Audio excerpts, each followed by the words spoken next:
Yo, bon, ça fait extrêmement longtemps que je n'ai pas fait de vidéo, mais celle-là, je vais absolument la faire pour vous parler d'un nouvel animé. Cet animé, c'est Vivi Florid Ace Song, désolé pour l'anglais plutôt bof. C'est un animé déjà réalisé par Tapei Nagatsuki et Eiji Umehara, qui sont deux grands réalisateurs, dont Tapei Nagatsuki étant le réalisateur de Re:Zero, étant l'un de mes animés préférés. Je me devais de instantanément regarder ça.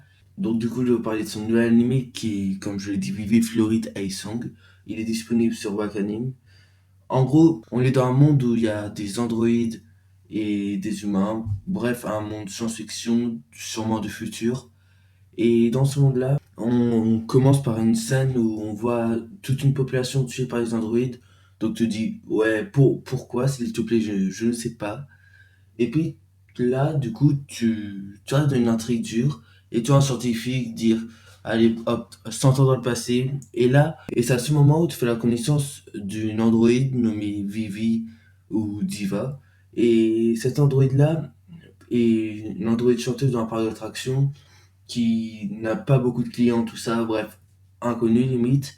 Puis après, avant un show avec zéro personne évidemment, une erreur système la met dans, je ne saurais pas quoi décrire, mais bref, dans une phase, elle ne comprend pas.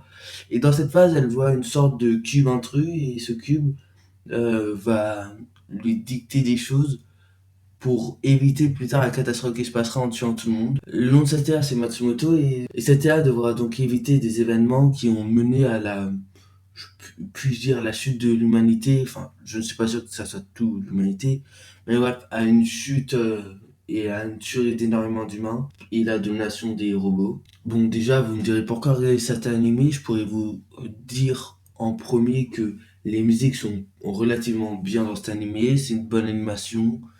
Bref, vraiment des choses qui peuvent un peu rappeler Re:Zero à certains moments. Et aussi, pour l'instant, on est qu'à l'épisode 3 au moment où je tourne cette vidéo. Mais ça m'étonnerait pas que ce soit un animé vachement sympathique et court, car a priori, le délai de 100 ans, selon ce qu'on sait actuellement, le délai de 100 ans est juste dans l'épisode 3, on a une avancée de 15 ans, donc je jugerai l'épisode sur du 12 ou 24 épisodes. Bref, relativement court. Du coup, c'est vraiment un anime que je vous conseille d'aller voir. Il est rapide à finir et il a l'air juste génial. Il n'est pas encore fini, mais vraiment, allez le voir tout de suite. Bref, je n'en sais pas vraiment plus car l'anime vient de sortir, mais je vous donne le maximum d'informations. Donc, du coup, je vous laisse sur ça. À plus.